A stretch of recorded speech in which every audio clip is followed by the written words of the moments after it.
अस्सलामु अलैकुम रहमतुल्लाह।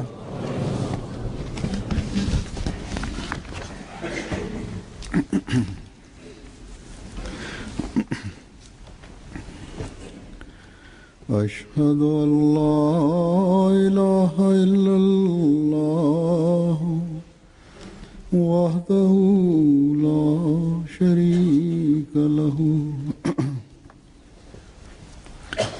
वअशहदु अन्ना मुहम्मदन अब्दुहु व रसूलुहु अम्मा बादु फ़अऊज़ु बिल्लाहि मिनश शैतानिर रजीम बिस्मिल्लाहिर रहमानिर रहीम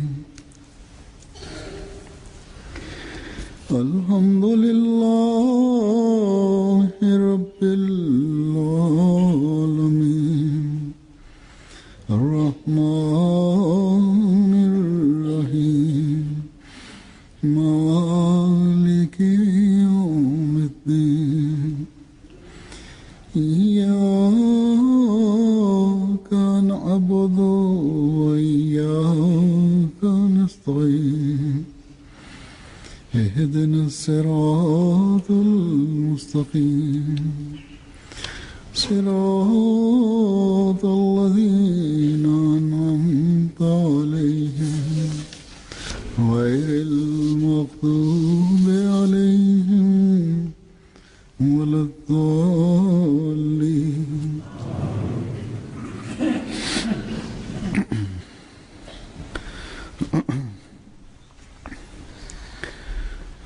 জামাতের উন্নতি সম্পর্কে হযরত মসিহ মাউদ আলাইহিসসালাতু ওয়াস সালামকে প্রদত্ত যে সমস্ত প্রতিশ্রুতি রয়েছে তা সকল আহমদী বরং আহমদিয়তের বিরোধীরাও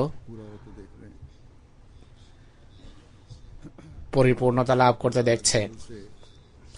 আজ আল্লাহ তাআলার অনুগ্রহে পৃথিবীর যে কোনো দেশে আপনি যান না কেন সেখানেই আহমদী পরিদৃষ্ট হয় বা চোখে পড়ে, গুটি কত কি হোক না কেন। হযরত মসিহ মাউদ আলাইহিসসালাতু ওয়াস সালাম এক জায়গায় বলেন, আল্লাহ তাআলা জামাতের পক্ষে এই প্রতিশ্রুতি দিয়েছেন যে ওয়াজাইলুল লাযিনা তাবাউকা ফাওকাল লাযিনা কাফারু ইলা ইয়াউমিল কিয়ামা।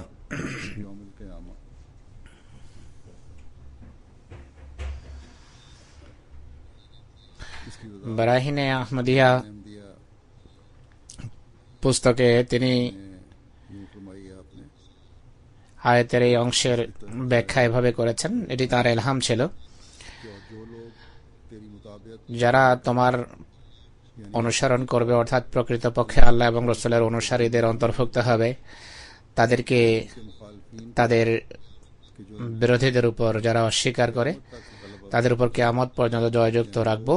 অর্থাৎ তারা যুক্তি এবং প্রমাণের ভিত্তিতে তাদের বিরোধীদের উপর সবসময় প্রাধান্য রাখবে। যা পড়েছি তা বর্ণনা করার পর হযরত মসিহ মাউদ আলাইহিসসালাতু ওয়াস সালাম বলেন, আল্লাহ তাআলার প্রতিশ্রুতি সত্য, এখন মাত্র বীজ বপিত হচ্ছে। 1902 সনের উক্তি এটি হযরত মসিহ মাউদ আলাইহিসসালাতু ওয়াস সালামের, যে এখন মাত্র বীজ বপিত হচ্ছে। তিনি বলেন যে আমাদের বিরোধীরা কি চায় আর আল্লাহ তাআলার ইচ্ছা কি, এটি তারা এখনই বুঝতে পারে যদি চিন্তা করে। আল্লাহ তাআলার ইচ্ছা যদি জানতে হয় চিন্তা করো, তাহলে তাৎক্ষণিকভাবে সবার জন্যই তা জানা এবং বোঝা সম্ভব।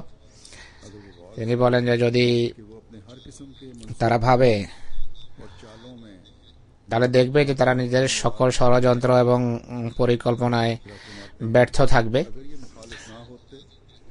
যদি বিরোধী না হতো তাহলে এমন নিদর্শনমূলক উন্নতি এখানেও প্রকাশ পেত না, অর্থাৎ এই উন্নতিতে নিদর্শনমূলক দিক সামনে আসতো না, নিদর্শন বিরোধিতার ফলেই প্রকাশ পায়। তিনি বলেন একদিকে আমাদের বিরোধীদের ষড়যন্ত্র হলো আমাদেরকে নিঃশেষ করার।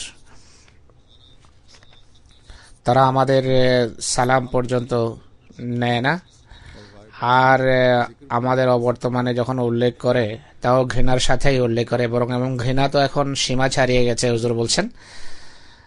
আর অপলাপ আজেবাজে কথা, ঘৃণ্য কথা এখন তো সকল সীমা ছাড়িয়ে গেছে।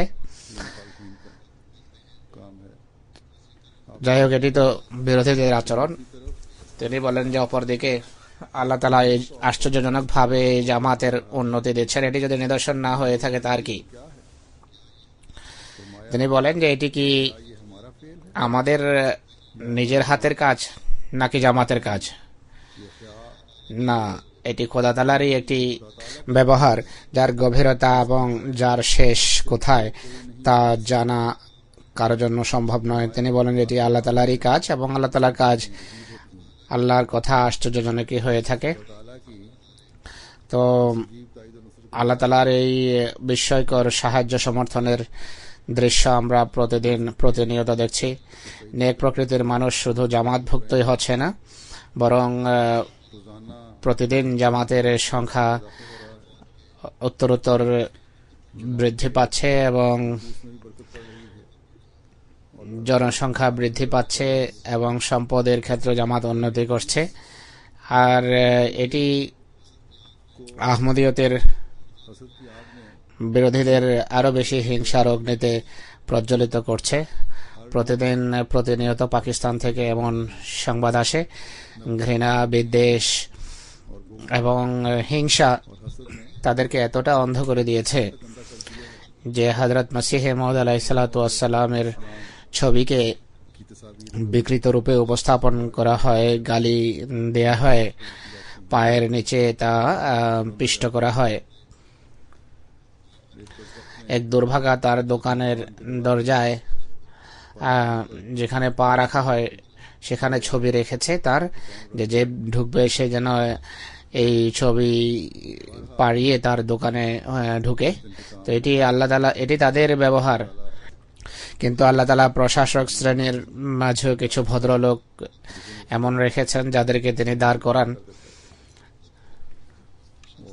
আর এমন ক্ষেত্রে এক কর্মকর্তা তার ছবি সেখান থেকে উঠিয়ে নেন। কিন্তু এই বিরোধীদের স্মরণ রাখতে হবে যে এটি খোদা তাআলার ব্যবহার, এটি খোদা তাআলার কাজ। আল্লাহ তাআলা তার প্রিয়জনকে সাহায্য করেন, সমর্থন করেন এবং তার জন্য তিনি আত্মাভিমানও রাখেন। খোদার প্রিয়ের সাথে তার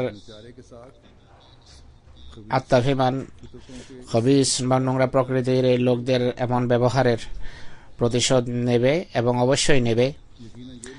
নিশ্চয়ই এরা এবং এদের নেতারা অবশ্যই শিক্ষণীয় নিদর্শনে পরিণত হবে। আর একটা সময় আসবে যখন তারা কেবল এই ছবির মতো নয়, বরং আরো বেশি মানুষের পদতলে পিষ্ট হবে। আহমদী ধৈর্য এবং দোয়ার ভিত্তিতে কাজ করে চলেছে, আর এটি আমাদের জন্য শিক্ষা। তারা আমাদের হৃদয়কে ক্ষতবিক্ষত করার জন্য, ঝাঁঝরা করার জন্য যা পারছে করছে, কিন্তু আমরা আইন কখনো নিজেদের হাতে নেব না এবং নেই না। কিন্তু আমি যেভাবে বলেছি যে আমরা ধৈর্যের ভিত্তিতে কাজ করে থাকি, ধৈর্য সহকারে কাজ নিয়ে থাকি, আর তাই আমরা করব। আর আহমদীকে এটি সাজে। আর এই যে বৈশিষ্ট্য তা পৃথিবীর সকল আহমদীর জীবনে, বিশেষ করে আহমদীদের, পাকিস্তানের আহমদীদের মাঝে আরো ফলাও স্পষ্ট করে প্রকাশ পাওয়া দরকার। আর দোয়ার উপর জোর দেন, কেননা এটি আমাদের অস্ত্র।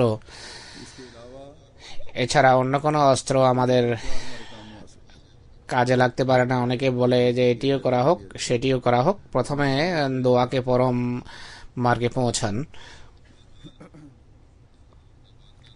তো আমি বলছিলাম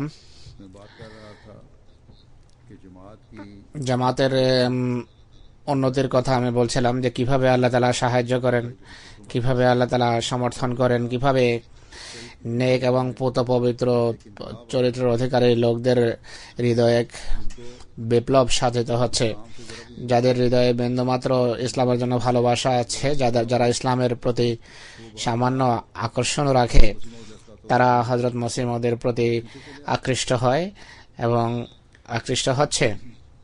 আল্লাহ তাআলা তাদেরকে পথ দেখান। কিন্তু এক দুনিয়াদার, যার ধর্মের সাথে কোনো সম্পর্ক নেই, যার ধর্মে কোনো আগ্রহ নেই, যাদের অনেকেই আল্লাহ তাআলার পবিত্র সত্তাকেও অস্বীকার করে, তারাও এই কথা চিন্তা করতে বাধ্য যে এটি এমন একটি জামাত যেই জামাত ক্রমশ উন্নতির পানে এগিয়ে চলেছে। এরা এই কথা বলতে বাধ্য যে তোমরা ইসলামে যে শিক্ষা উপস্থাপন করো, সে শিক্ষা একদিন অবশ্যই পৃথিবীতে জয়যুক্ত হবে। সুতরাং যেভাবে হযরত মসিহ মউদ আলাইহিস সালাতু ওয়াস সালাম বলেছেন যে এটি আল্লাহ তাআলার কাজ, এটি সেই মহান সত্তার কাজ যার পক্ষ থেকে বিস্ময়কর বিষয়াদি প্রকাশ পেয়ে থাকে। জামাতের সভ্য সদস্যরা আল্লাহ তাআলার সন্তুষ্টির জন্য জামাতের কাজে সামান্য সাহায্য করে, তো আল্লাহ তাআলা সহস্র ব্যক্তির কাজের সমান ফলাফল প্রকাশ করেন। আর এই কারণেই শত্রুর হৃদয়ে হিংসার আগুন আরো বেড়ে যায়, আরো দাউ দাউ করে জ্বলতে থাকে। সুতরাং এই হিংসা, তাদের এই হিংসা আমাদের প্রতি নয়, আমাদের সাথে নয়, খোদার কাজের প্রতি তারা এমন হিংসা পোষণ করে যে আল্লাহ আমাদের জামাতের সমর্থনের জন্য স্পষ্ট নিদর্শন প্রকাশ করে থাকেন। সুতরাং এই বিরোধীদের এবং আহমদীয়তের শত্রুদের আমি বলবো যে তোমরা খোদা তাআলার সাথে যুদ্ধে লিপ্ত হচ্ছ, আর আল্লাহর কেউ মোকাবেলা করতে পারে না, তাই আল্লাহ তাআলাকে ভয় করো। আর যে খোদার বিরুদ্ধে দাঁড়ায় তার দেহের ধুলি কোনো খোঁজে পাওয়া যায় না। আমরা এই হিংসার ফলশ্রুতিতে বা বিরোধীরা আমাদের প্রতি যেই হিংসা বা শত্রুতা রাখে, খোদা তাআলার ফজল এবং কৃপাবাড়ি লক্ষ্য করছি, তাই তার কৃপাবাড়ি আমাদের চোখে পড়ে।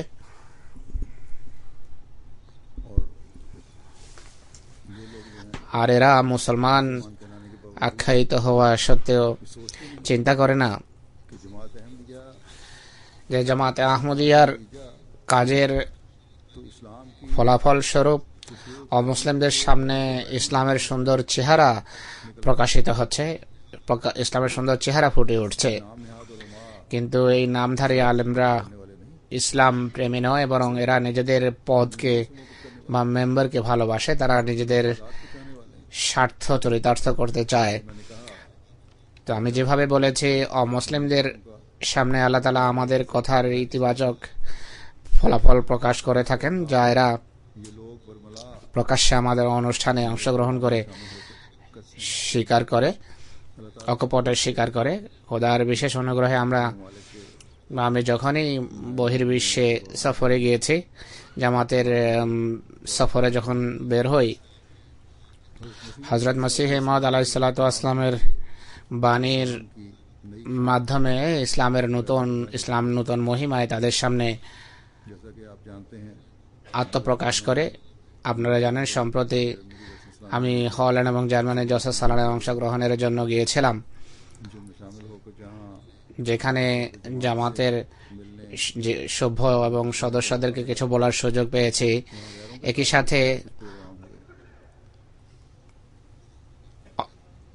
অমুসলিমদের সাথেও কিছু অনুষ্ঠান হয়েছে যাদের উপর এর বড় ইতিবাচক প্রভাব পড়েছে। আর সেই সমস্ত আহমদী যারা বন্ধুদের অনুরোধে জলসায় আসেন, তাদের সামনে জামাতের শিক্ষা এবং জামাতের ব্যবস্থাপনার সুগভীর প্রভাব পড়ে থাকে। আমি আমার রীতি অনুসারে বা ঐতিহ্য অনুসারে সফর থেকে ফিরে এসে সফরের বৃত্তান্ত আপনাদের সামনে তুলে ধরি। আর জামাতের ব্যবস্থাপনা সম্পর্কে কিছু বলি। আজ সর্বপ্রথম আহমদীদের সাথে যে এই সমস্ত অনুষ্ঠান হয়েছে সেখান থেকে কথা আরম্ভ করব। ঐশী কৃপা বাড়ির এইগুলো কয়েকটি ঝলক মাত্র যা আমি এই সফরে লক্ষ্য করেছি। আমি যেভাবে বলেছি যে হল্যান্ডের জলসায় অংশগ্রহণ করেছি আমি বেশ কয়েক বছর পর।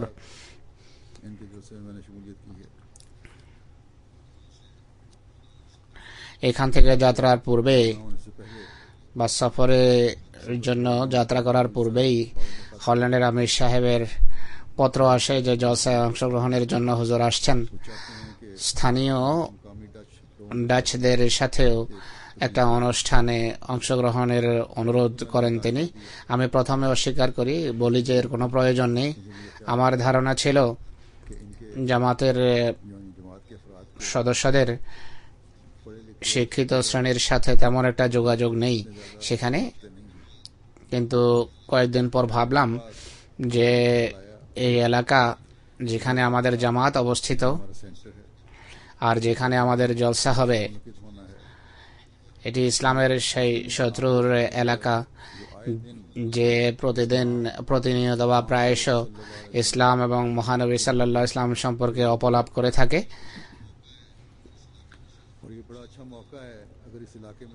এই এলাকার কিছু রাজনীতিবিদ, শিক্ষিত মানুষ এবং পত্রপত্রিকার প্রতিনিধি যদি আমাদের বা সাংবাদিক যদি পত্রিকায় আসে তাহলে লাভ হবে। এটি একটা ভালো সুযোগ আমাদের জন্য। আমার ধারণা ছিল যে 15-20 জন এসেই যাবে এই অনুষ্ঠানে, কিন্তু খোদার বিশেষ অনুগ্রহে 125-এর অধিক মানুষ এতে অংশগ্রহণ করে, যাতে এলাকার সংসদ সদস্য, শহরের মেয়র, রাজনীতিবিদ, শিক্ষিত শ্রেণী এবং আশ্চর্যজনক কথা হলো জাতীয় পত্রিকার প্রতিনিধিও তাতে উপস্থিত হয়েছে। ছোট ছোট পত্রিকার সাংবাদিক তো ছিলই। তাদের সামনে ইসলামের চিত্তাকর্ষক শিক্ষার কয়েকটি দিক, রাসূলুল্লাহ সাল্লাল্লাহু আলাইহি ওয়াসাল্লামের উত্তম আদর্শ কোরআনের শিক্ষার বরাতে উপস্থাপন করেছি। কেননা আপত্তিকারী রাজনীতিবিদ যে এলাকারই মানুষ এগুলো নিয়েই আপত্তি করে থাকে। স্থানীয় মেয়র এবং সাংসদও সংক্ষিপ্ত বক্তব্য রাখেন, ধর্মীয় সহনশীলতার কথা বলেন।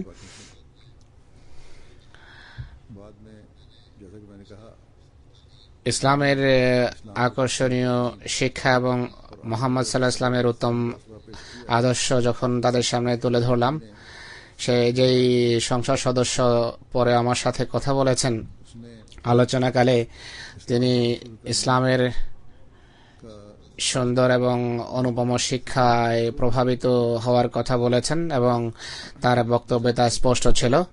তো আমি যেভাবে বলেছি যে আমার ধারণা ছিল যে হল্যান্ডের জামাতের রাজনীতিবিদদের সাথে কোনো সম্পর্ক নেই, এমপির কথা থেকেও তা স্পষ্ট হয়। তিনি বলেন আপনারা রাজনীতিবিদ এবং শিক্ষিত শ্রেণীর সাথে যোগাযোগ বাড়ান, তাদেরকে ইসলামের আকর্ষণীয় শিক্ষা সম্পর্কে অবহিত করুন আর পত্রপত্রিকায়ও তার উল্লেখ করুন। এভাবে নাম না নিয়েই তিনি ইঙ্গিতে বলেন যদি এমন কাজ করেন তাহলে উইলারের মতো ইসলামের শত্রুদের মুখ বন্ধ হয়ে যাবে আর জনসাধারণ ইসলামের আকর্ষণীয় শিক্ষা সম্পর্কে অবহিত হবে। তো দেখুন এখানে কিভাবে হযরত মসিহ ইসলামের শব্দ বা কথা সত্য প্রমাণিত হচ্ছে যে আল্লাহর কাজ আশ্চর্যজনক, বিস্ময়কর। এক ব্যক্তি যে খ্রিস্টান ইসলামের আকর্ষণীয় শিক্ষা তার সদস্যদের কিভাবে পৌঁছাতে হবে তা জেনে শিখিয়ে দিচ্ছেন। এরপর এই ভদ্র সংসদ সদস্য, যিনি একজন পুরনো এবং অভিজ্ঞ রাজনীতিবিদ, যিনি দীর্ঘদিন থেকে সংসদ সদস্য চলে আসছেন, তিনি নিজের ওয়েবসাইটে আমার এবং তার ছবির পাশাপাশি অনুষ্ঠান এবং মিটিংয়ের বিস্তারিত বিবরণ তুলে ধরেন। পরে তার সাথে ব্যক্তিগত সাক্ষাৎ হয়েছে। তিনি আমাকে বলে গেছেন যে এইসব কিছু আমি আমার ওয়েবসাইটে উঠিয়ে দেব, তুলে দেব, যেন আমাদের সমাজে ইসলাম সম্পর্কে ভুল ধারণা আছে তা দূর হয়। আর কিছু স্বার্থপর রাজনীতিবিদ, স্বার্থপর মানুষ এবং ইসলামের শত্রু দেশে যেই ঘৃণার জাল বিস্তার করছে তা যেন দূরীভূত হয়। আর বড় সুন্দরভাবে তিনি এই অনুষ্ঠানের বিস্তারিত বিবরণ এবং আমি যা বলেছি তা ওয়েবসাইটে উঠিয়েছেন। সেখানকার দুটো জাতীয় পত্রিকার সাংবাদিকরা এই অনুষ্ঠানে অংশগ্রহণ করেন। এক পত্রিকার সাংবাদিক কয়েক মিনিটের ইন্টারভিউ নিয়েছে।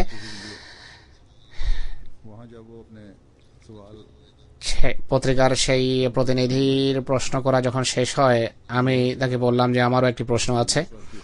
আমার প্রশ্ন হলো, এই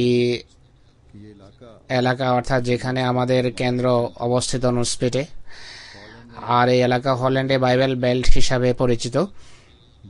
এরা ধর্মীয় জ্ঞানও রাখে।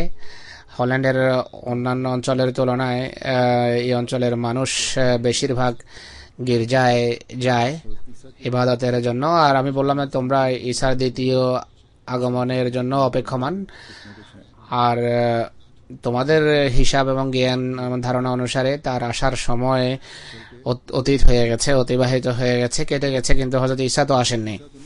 যিনি এসেছেন বা যাকে আমরা মসিহে মওউদ মানি, তিনি সেই ঈসা। তার আগমনের বিষয়টি নিয়ে একটু ভাবো।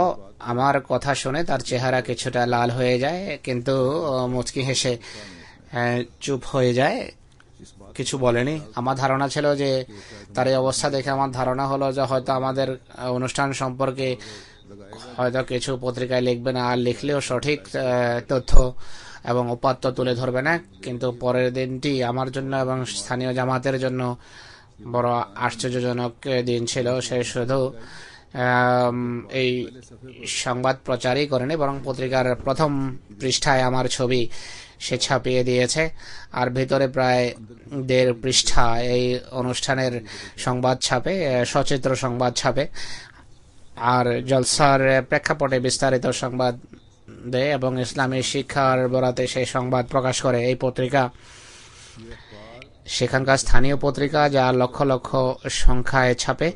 সুতরাং ইসলামের সুন্দর এবং অনুপম আর চিত্তাকর্ষক শিক্ষা এদেশের নাগরিকের কানে বা হৃদয়ে বা তাদের হৃদয় দ্বারের করা নেড়েছে।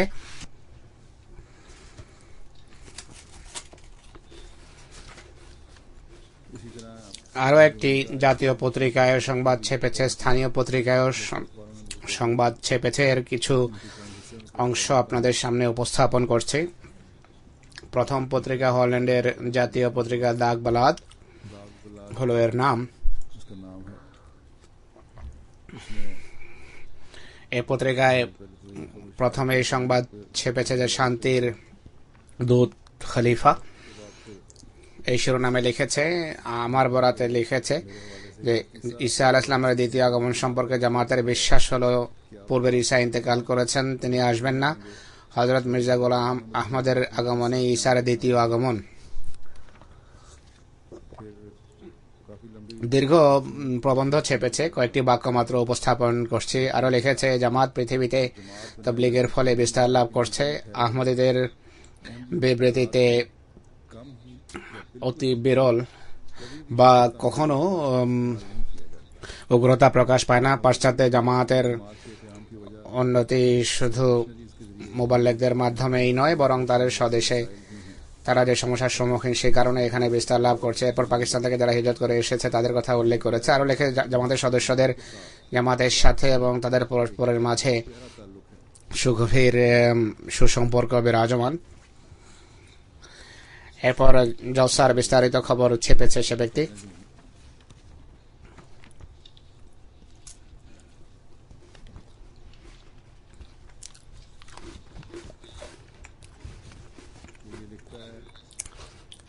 আমার সম্পর্কে বা হুজুর সম্পর্কে আরো লিখেছে,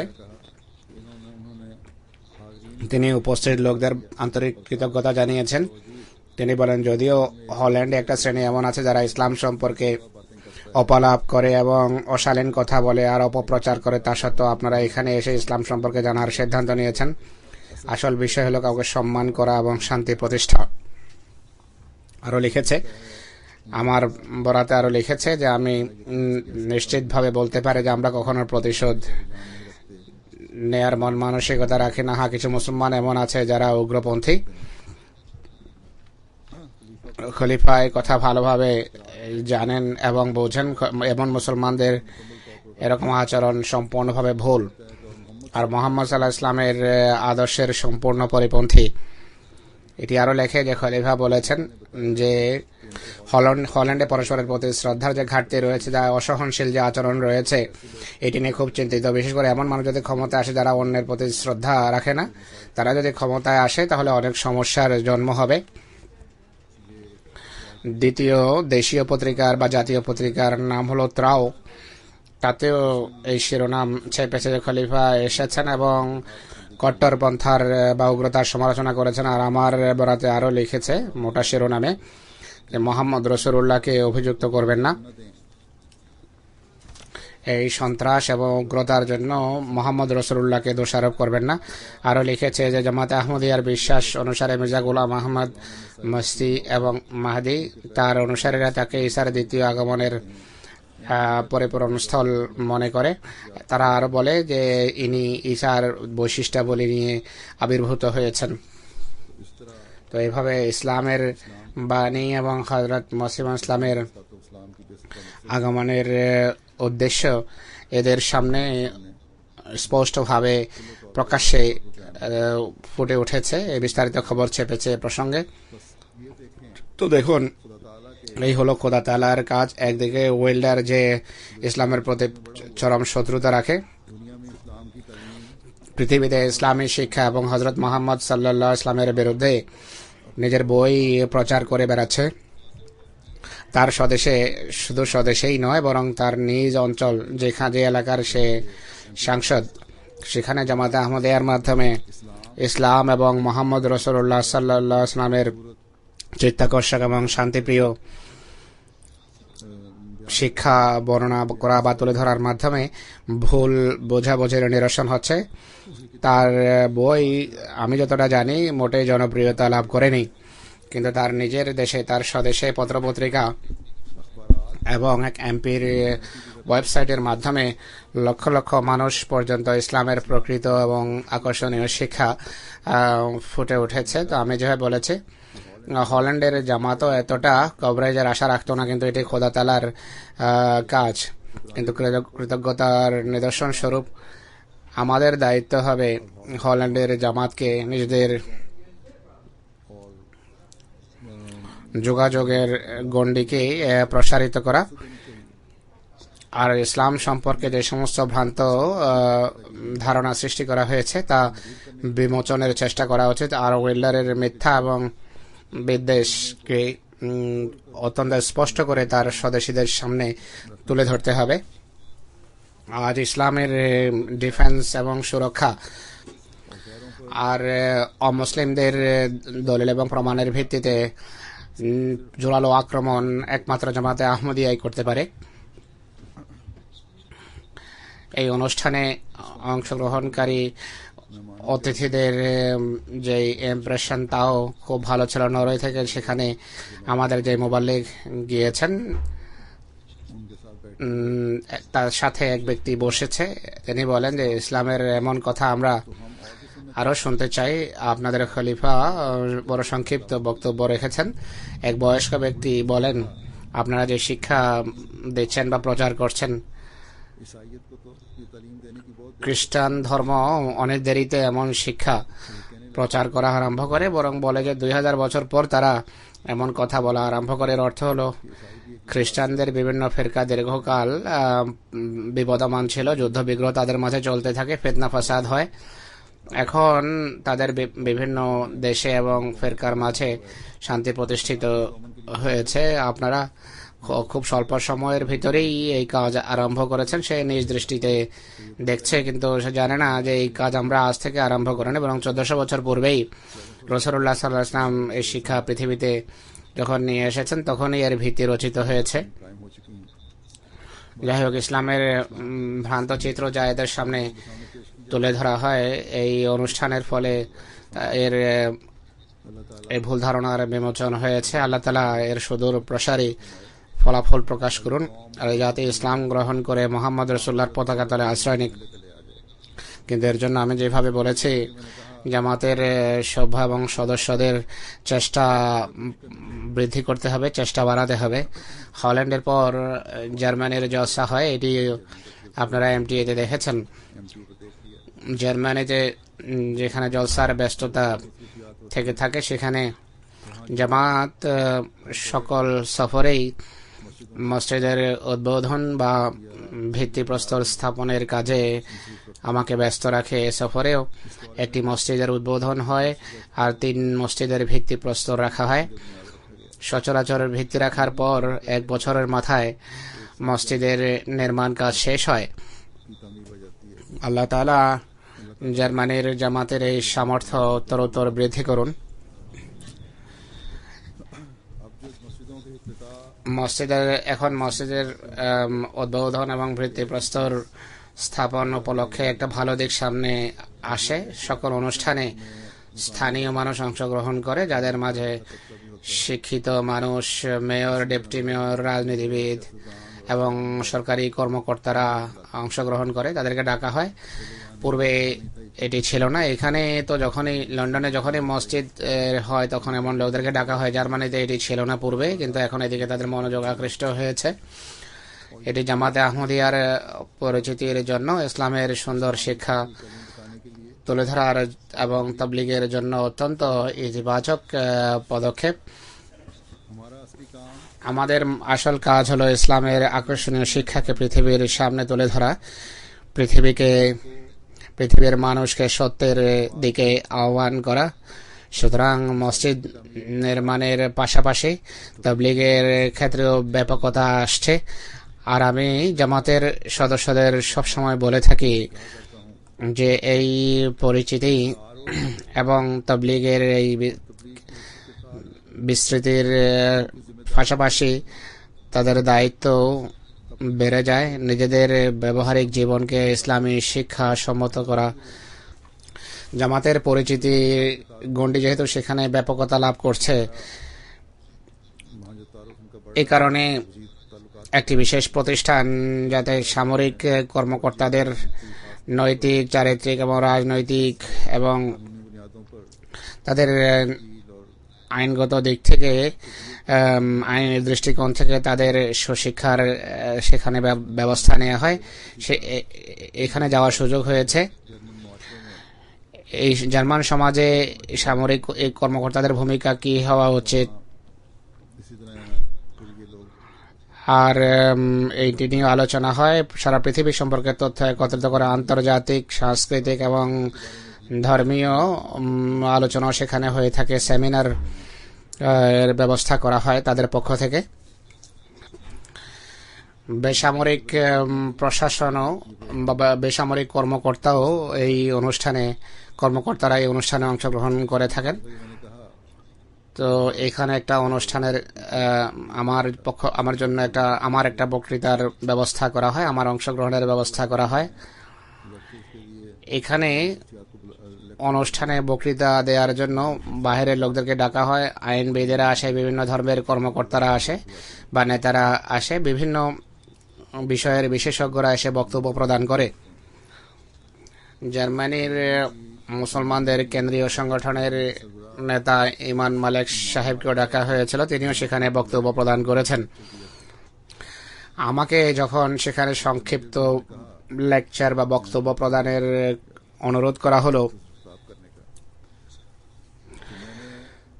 সেখানে আমি দেশের প্রতি বিশ্বস্ততা প্রেক্ষাপটে ইসলামী শিক্ষার আলোকে একটা সংক্ষিপ্ত বক্তব্য রাখি। 10-15 মিনিটের প্রশ্নোত্তর অধিবেশন হয়।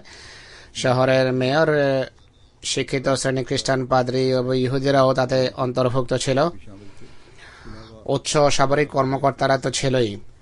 আল্লাহ তাআলার কৃপায় এই বক্তব্যের ইতিবাচক প্রভাব পড়েছে। ইসলামের আকর্ষণীয় শিক্ষা তারা জানতে পেরেছে। আমাদের জার্মানি জামাতের সেক্রেটারি খারেজা দাউদ মজোকা সাহেব পরে আমাকে কিছু মন্তব্য পাঠিয়েছেন। তিনি লিখেছেন যে এক ব্যক্তি বলেন যে আমি এটি দেখে আশ্চর্য হলাম যে কোনো ব্যক্তি পৃথিবীতে সমস্যার সম্মুখীন সে সমস্যার সমাধান এত সহজভাবে তুলে ধরতে পারে, এটি দেখে আমি আশ্চর্য হলাম। হুজুর বলছেন যে হলো ইসলামের আকর্ষণীয় এবং সুন্দর শিক্ষা, যা সঠিকভাবে যদি বর্ণনা করা হয় সবার জন্য তা বোঝা সম্ভব। আরেকজন বলেছেন আপনার খলিফা বিভিন্ন বিষয় বড় স্পষ্টভাবে তুলে ধরেছেন। তিনি আরও লিখেছেন যে আপনাদের যে দৃষ্টিভঙ্গি সে অনুসারে মুসলমান ইউরোপের সমাজের মূলধারার সাথে খুব সহজেই মিলেমিশে চলতে পারে। সেখানে আজকাল এটি একটি চলমান প্রশ্ন যে মুসলমান এই সমাজে ইন্টিগ্রেট হতে পারে না।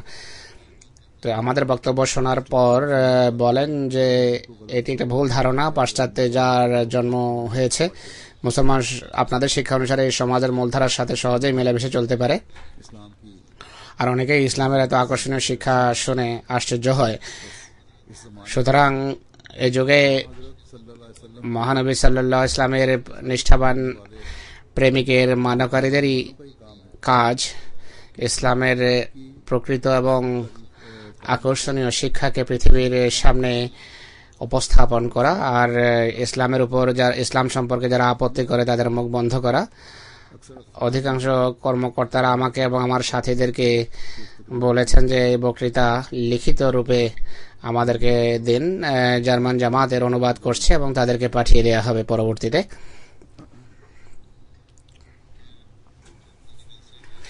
জার্মানির জলসার একটি স্থায়ী ঐতিহ্য এবং স্থায়ী বৈশিষ্ট্য হল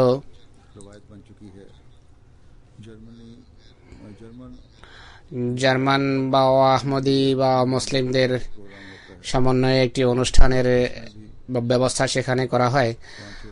500-600 নরনারী বা পুরুষ মহিলা এতে অংশগ্রহণ করেন।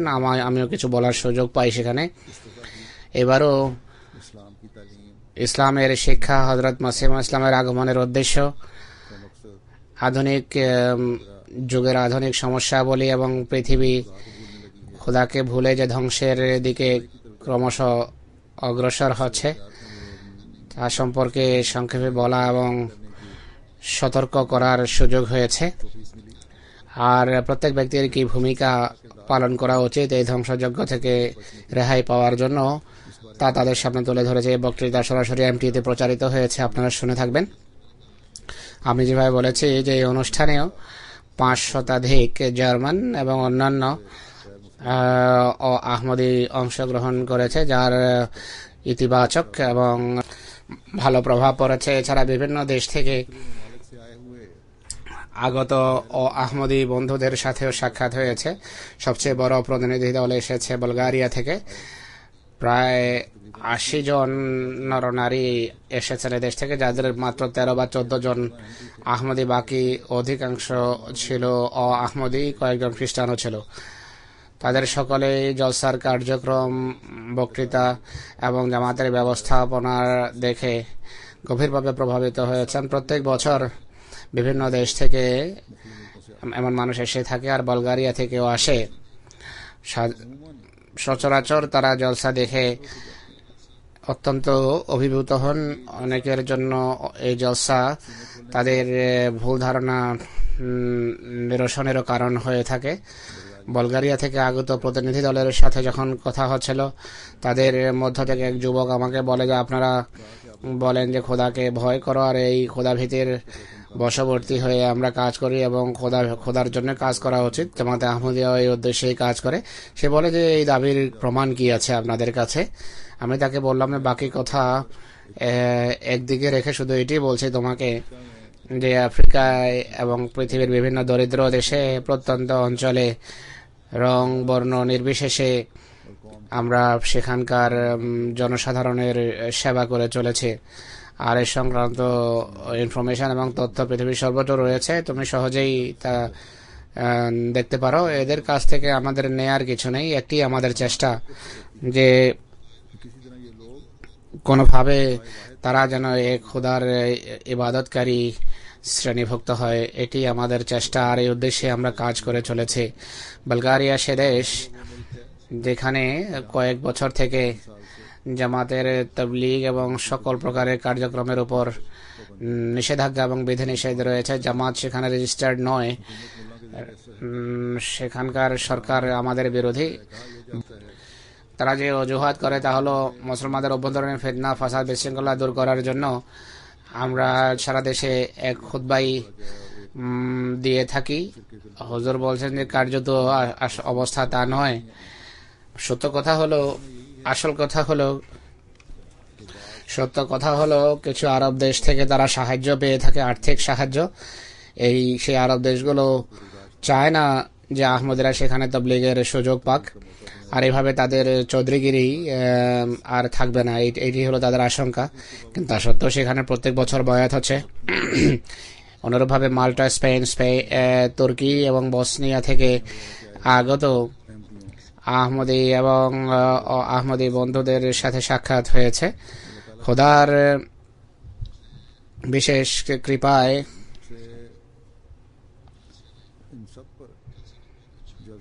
তাদের সকলের উপর জলসার বড় গভীর এবং নেক প্রভাব পড়েছে। এবার আমি নতুন বয়াতকারীদের বয়াত নিয়েছি নতুন হলে। প্রত্যেক বছর সেখানে নবাগতদের বয়াত হয়, কিন্তু পৃথক মোলাকাতে হতো। কিন্তু এবার আমি বললাম যে বড় হলে বয়াতের ব্যবস্থা করুন, যেন অন্যরাও অন্তর্ভুক্ত হতে পারে। আল্লাহ তাআলার বিশেষ কৃপায় বয়াতের এই দৃশ্য অত্যন্ত ঈমান উদ্দীপক হয়ে থাকে। এক ব্যক্তি যার দীর্ঘদিন থেকে জামাতের সাথে যোগাযোগ ছিল, মনে হয় ইরানের অধিবাসী, তিনি সেখানে উপস্থিত ছিলেন,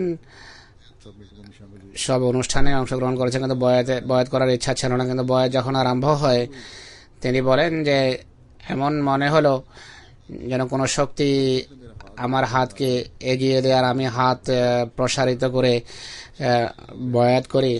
তিনি বলেন যে এটি আমার সাময়িক কোনো আবেগ ছিল না, এখন আমি এক দৃঢ় আহমদী ইনশাল্লাহ বয়াতের অঙ্গীকারের উপর প্রতিষ্ঠিত থাকব। আর ইনশাল্লাহ একটা নতুন উৎসাহ এবং উদ্দীপনা আমার মাঝে বিরাজ করছে। আল্লাহ তাআলা তাদের সকলের ঈমান এবং বিশ্বাসকে দৃঢ় করুন। আর যেই বরকত সবাই লাভ করেছেন, সেই জলসার এই বরকত যেন স্থায়ী হয়। যাই হোক, জার্মানির জলসা মোটের উপর খুব ভালো হয়েছে। আমি মাঝে মাঝে এমটিএতে বিভিন্ন বক্তব্য শুনেছি, বক্তৃতার মানও বড় উন্নত ছিল। অশেষ কল্যাণ নিয়ে এসেছে সবকিছু, আর এই কল্যাণের বিস্তার ঘটিয়েছে এই জলসার প্রস্তুতির জন্য সারা বছর ব্যবস্থাপনা কাজে লেগে থাকে।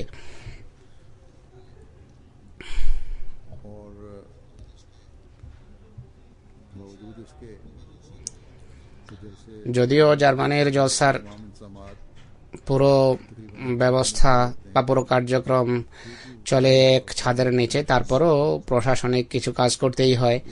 এবছর পাকিস্তান থেকে আগত নতুন অ্যাসাইলামকারীরা বড় উৎসাহ উদ্দীপনার সাথে কাজ করেছেন। ব্যবস্থাপনা জানিয়েছে যে 200 জনের প্রয়োজন হলে ডাক দিলে 400 উপস্থিত হয়ে যেত। আল্লাহ করুন তাদেরকে পাশ হওয়ার পরও এই আবেগ এবং উৎসাহ উদ্দীপনা যেন একইভাবে বিরাজমান থাকে। পাকিস্তানের অবস্থা এবং দীর্ঘকাল তারা জলসার সুযোগ থেকে বঞ্চিত হওয়ার কারণে হয়তো এমনটি হচ্ছে, কিন্তু কেস পাশ হওয়ার পরও প্রকৃত কৃতজ্ঞতার দাবি হলো আল্লাহর ইবাদত সম্পর্কে কখনো উদাসীন না হওয়া। দ্বিতীয়ত, বস্তু জগতের খাতিরে জামাতের কাজকে কখনো অবজ্ঞা না করা, খেলাফতের প্রতি বিশ্বস্ততা এবং ভালোবাসার সম্পর্ক রাখুন।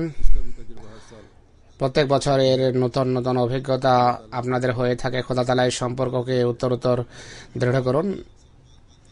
প্রশাসনিক দৃষ্টিকোণ থেকেও কিছু কথা আমি বলতে চাই, সেখানে এইসব কথা বলার আর সুযোগ হয়নি। পৃথিবীর অন্যান্য দেশও এর ফলে উপকৃত হবে। প্রশাসনিক দৃষ্টিকোণ থেকে সকল কাজ ভালোই ছিল, খুঁতমুক্ত ছিল, কিন্তু যেভাবে বড় কোনো বা বৃহত্তর পরিসরে যখন কোনো কাজ করা হয় কিছু অভিযোগও সামনে আসে। এই জলসার প্রথম খুতবায় আমি তা উল্লেখ করেছি, প্রথম বক্তব্যে তা বলেছি।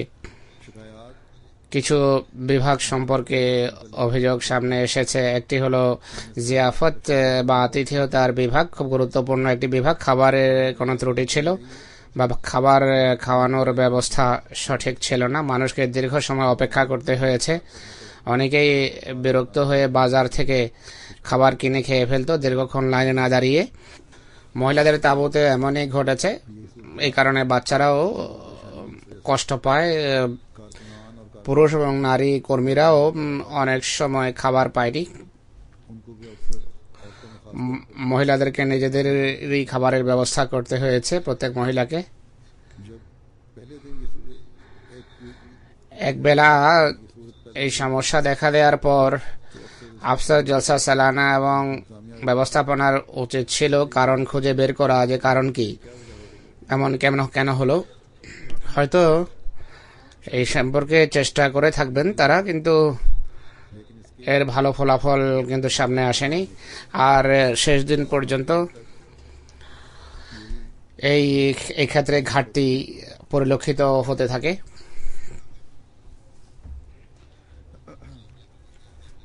ব্যবস্থাপনাকে স্মরণ রাখতে হবে।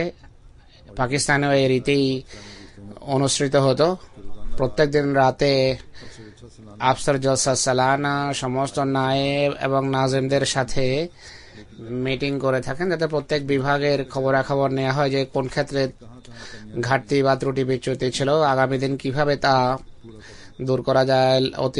লঙ্গরখানা বা অতিথিশালার খবর নেওয়া হয় যে কতটা খাবার রান্না করা হয়েছে, কতজন মেহমান খেয়েছে, কোন ক্ষেত্রে ত্রুটি ছিল, অতিরিক্ত পাকাতে হয়েছে কিনা বা খাবার বেঁচে যায় কিনা। তদনুসারে পরের দিনের প্রস্তুতি নেওয়া হতো। আতিথেয়তা বিভাগের দায়িত্ব হলো কথা না টলিয়ে, কথাকে প্রত্যাখ্যান না করে জলসার অফিসারের কর্ণগোচর করা যে আজকে এতজন মানুষ অতিথি বা কর্মীরা খাবার খেয়েছে আর এতজন খাবার পায়নি। এর কারণ অনুসন্ধান করা উচিত, বিভিন্ন বিভাগকে খুঁজে বের করতে হবে, এর রীতিমতো রেকর্ড রাখা উচিত।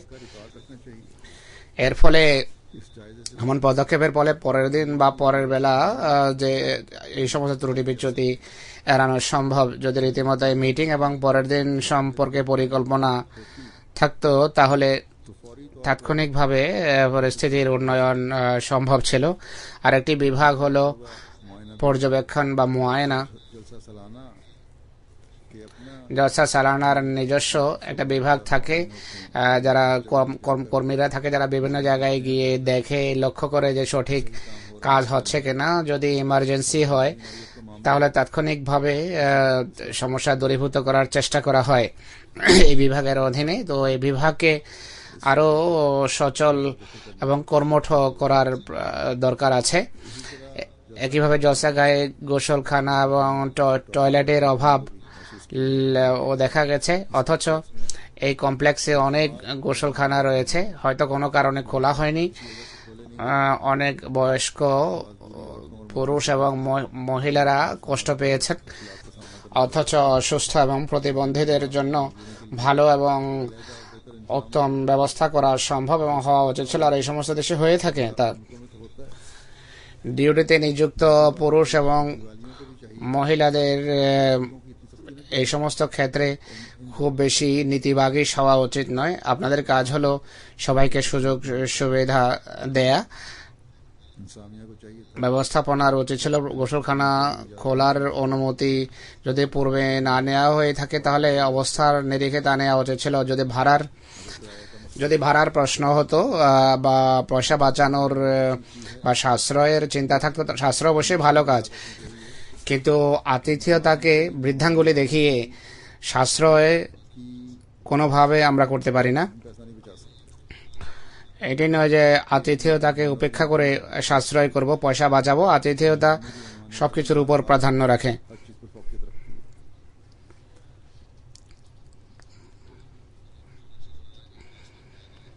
আফসার জলসা সালানার বিশেষ টিম যদি এগুলোর উপর নজরদারি করত বা দৃষ্টি রাখত, যেই ত্রুটি দেখা দিয়েছে বা যেই সমস্যা সামনে এসেছে তা এভাবে সামনে আসতো না।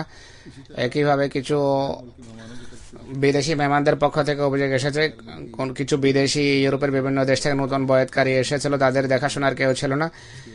এই কারণে দু একজন রাগ করে চলে গেছে। প্রথম কথা হলো, যে দেশ থেকে এসেছে তাদের আমির এবং মুরব্বী বা নিগরানের উচিত ছিল সাথে এনেছে, পুরো সাহায্য করা উচিত ছিল। যদি সাথে না এসে থাকে কেউ, তাহলে তাদের এক জায়গায় মিলিত হয়ে পুরো তথ্য এবং ইনফরমেশন তাদের দেওয়া উচিত ছিল। এছাড়া অভ্যর্থনা, আতিথেয়তা বিভাগের এবং আবাসন বিভাগের দায়িত্ব ছিল যে তাদের সাথে পুরো যোগাযোগ রাখা এবং তাদের দিক নির্দেশনা দেয়া। একইভাবে নতুন বয়াতকারী এবং যে সমস্ত অতিথিদের আনা হয়েছে তাদের ফিরে যাওয়ার যেই ট্রান্সপোর্ট ইত্যাদির ব্যবস্থা ছিল না। জলসার পর অনেকে রাতের 10টা পর্যন্ত অপেক্ষা করতে হয়েছে, অথচ রিসেপশন বা অভ্যর্থনার উচিত ছিল অনুষ্ঠানের পর ফিরে যাওয়ার জন্য ট্রান্সপোর্টের ব্যবস্থা করা। যাই হোক, এই প্রশাসনিক দুর্বলতার কারণে কয়েকজনকেও যদি কষ্টের সম্মুখীন হতে হয়, তাহলে এদিকে মনোযোগ দিতে হবে। ভবিষ্যতে এর সুরাহা আবশ্যক। অতিথিদের আতিথেয়তার বিভিন্ন ঘটনা মুসলিমদের জীবনের আমরা শুনিয়ে থাকি, যে কিভাবে মণিপুর থেকে মেহমান এসেছিলেন অতিথিশালায় আসেন, সেখানে সেবকরা সঠিকভাবে তাদের সেবা করে নাই, তাদের ব্যাগেজ বা মালমাত্তা নামায়নি, বলে যে নিজেই নামাও বা অন্য কোনো কথা হয়, রাগ করে সেই মেহমান মণিপুরের মেহমান চলে যান। হযরত মসিহ মাউদ যখন এটি শোনেন, তিনি তার পেছনে পেছনে যান দ্রুত বেগে, অনেক দূরে গিয়ে নদীর ঘোড়ার গাড়িতে বসে আছিলেন। মসিহ মাউদ ইসলাম তাদের সাথে গিয়ে মিলিত হন, ফেরত আনেন, এনে স্বয়ং তাদের ব্যাগ এবং জিনিসপত্র ঘোড়ার গাড়ি থেকে নামান। তো এই আতিথেয়তার এই দৃষ্টান্তগুলো সবসময় জামাতের বিভিন্ন বিভাগকে, যথার ব্যবস্থাপনাকে এবং প্রত্যেক আহমদীকে সামনে রাখতে হবে। তাই আমাদের নিজেদের মানকে উন্নত করতে হবে। আমি জার্মানিতে প্রথম বক্তৃতায় এই সকল বিষয়ের দিকে সংক্ষিপ্ত দৃষ্টি আকর্ষণ করেছিলাম। যদি কথাগুলো নিয়ে মানুষ ভাবতো কোনো কোনো ক্ষেত্রে যে ত্রুটি বিচ্যুতি ছিল বা অনেকেই যে কষ্ট পেয়েছেন, এমন ঘটনা ঘটতো না। এই সমস্ত কারণে বা এই সমস্ত ঘটনার ফলে প্রশাসন অন্য যে ভালো কাজ করে থাকে তার প্রভাবও নষ্ট হয়ে যায়।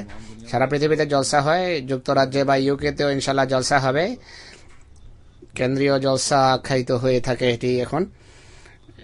ইউকে এবং পৃথিবীর অন্যান্য দেশের যে জলসার প্রশাসন রয়েছে তাদেরকে এই কথাগুলো গভীর দৃষ্টিতে নিতে হবে। এই কথা মনে করবে না যে এক দেশে ঘটনা ঘটে গেছে আমাদের দেশে ঘটবে না।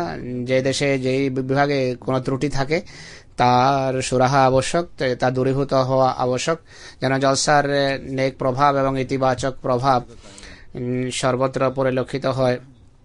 মহিলাদের সম্পর্কে বলতে চাই যে মেইন হলে নীরবতা ছিল, কিন্তু বাচ্চাদের হলে আমি রিপোর্ট পেয়েছি, সেখানে উল্লেখ করেছে বাচ্চাদের হইচই করার অজুহাতে মহিলারা হইচই করা আরম্ভ করে। এটি হওয়া উচিত না। ভবিষ্যতে এ সম্পর্কে সকল প্রকারের সাবধানতা আবশ্যক। তো আমি যেভাবে বলেছি, সবকিছু সত্ত্বেও মোটের উপর জলসা আল্লাহ তাআলার ফজলে খুব ভালো হয়েছে এবং বিভিন্ন অনুষ্ঠান ভালো হয়েছে। বক্তৃতার মান ছিল উন্নত, মানুষ বিভিন্ন চেতনা, ইমান, উদ্দীপনা এবং চেতনায় ছিলেন সমৃদ্ধ। আল্লাহ তাআলা করুন এর কল্যাণ এবং বরকত যেন চিরস্থায়ী হয়। জলসায় অংশগ্রহণকারীদের সে সমস্ত কর্মীদের প্রতি কৃতজ্ঞতা প্রকাশ করা হচ্ছে যারা তাদের জন্য ডিউটি দিয়েছেন, পরিশ্রম করেছেন, কষ্ট করেছেন। আল্লাহ তাআলা তাদের সকলকে পুরস্কৃত করুন। জলসার কর্মীদের, পুরুষ এবং নারী কর্মীদের খোদার প্রতি কৃতজ্ঞ হওয়া উচিত যে আল্লাহ তাআলা তাদেরকে হযরত মসিহ মাউদ ইসলামের অতিথিদের সেবা করার তৌফিক দিয়েছেন। আল্লাহ তাআলা তাদেরকে এবং প্রত্যেক আহমদীদেরকে পরস্পরের প্রতি সহানুভূতিশীল এবং সেবার প্রেরণায় সমৃদ্ধ রাখুন।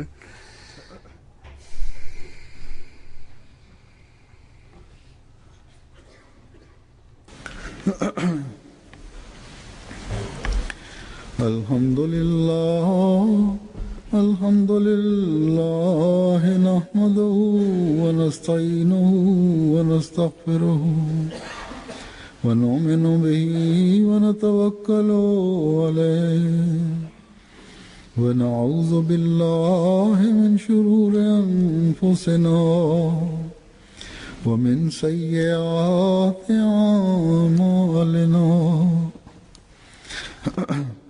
من يهده الله فلا مضل له ومن يضلل فلا هادي له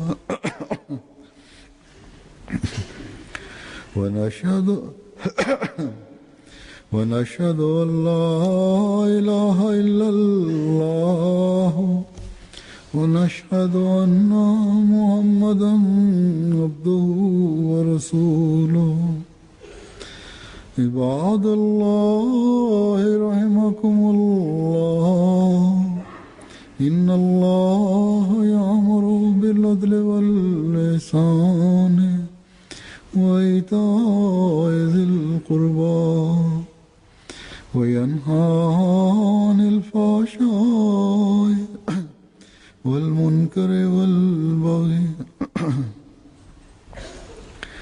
يعظكم لعلكم تذكرون اذكروا الله يذكركم وادعوه يستجب لكم ولذكر الله أكبر